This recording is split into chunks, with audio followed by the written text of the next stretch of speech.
Some people are attracted to a product, they'll buy it, it looks cool, it makes them feel cool, but then they get into it and they're a little disappointed. It doesn't do what it's supposed to, it doesn't really fit in their lives, right? So I think when we talk about this notion of product love, a lot of focus gets put on aesthetics, which of course are part of that, but it's just like human beings, right? It's really what adds to the more endearing love is the deeper connection that you have.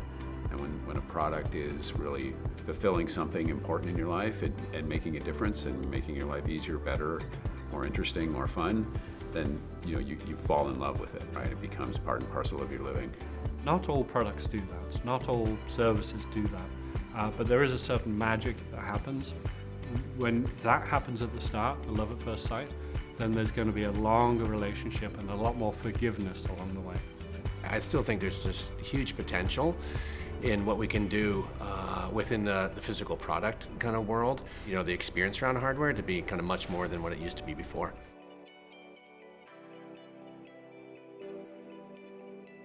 We understand now that if you need to create something that the whole company stands behind, it's not going to happen in individual little silos. Companies, when they have this strong belief, this big vision that gets put forward, and people start believing in it and rallying and actually devoting time and energy towards it.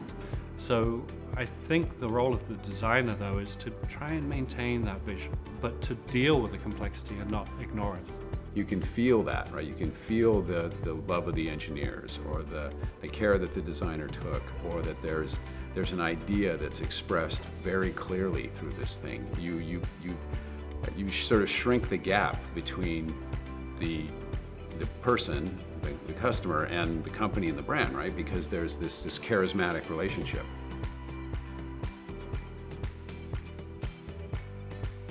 It's really hard. If it wasn't hard, everybody would be doing these amazing products and services all the time, right? I think when we say lovable, it also needs to be more lovable than everything else. It comes with focus, and I think organizations still, many of them in the product industry, it's hard to get off the SKU bandwagon, right? But they're creating a massive amount of noise and energy and resource consumption around that, both in terms of the environment and also in terms of the people within the company.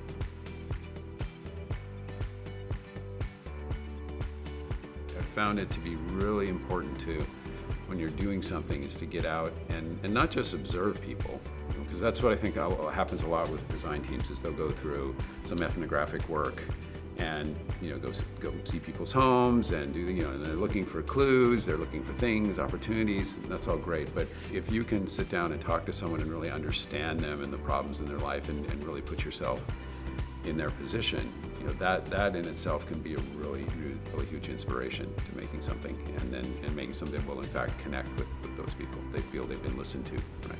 In many ways, I think some of the most, honestly, the new age of designers are really people that are called product managers now, and that are operating and doing what I would think of as design, but at kind of a little layer up, taking a lot of what is about design and bringing on some other skills and bringing those together across organizations, across disciplines, across channels and things like that.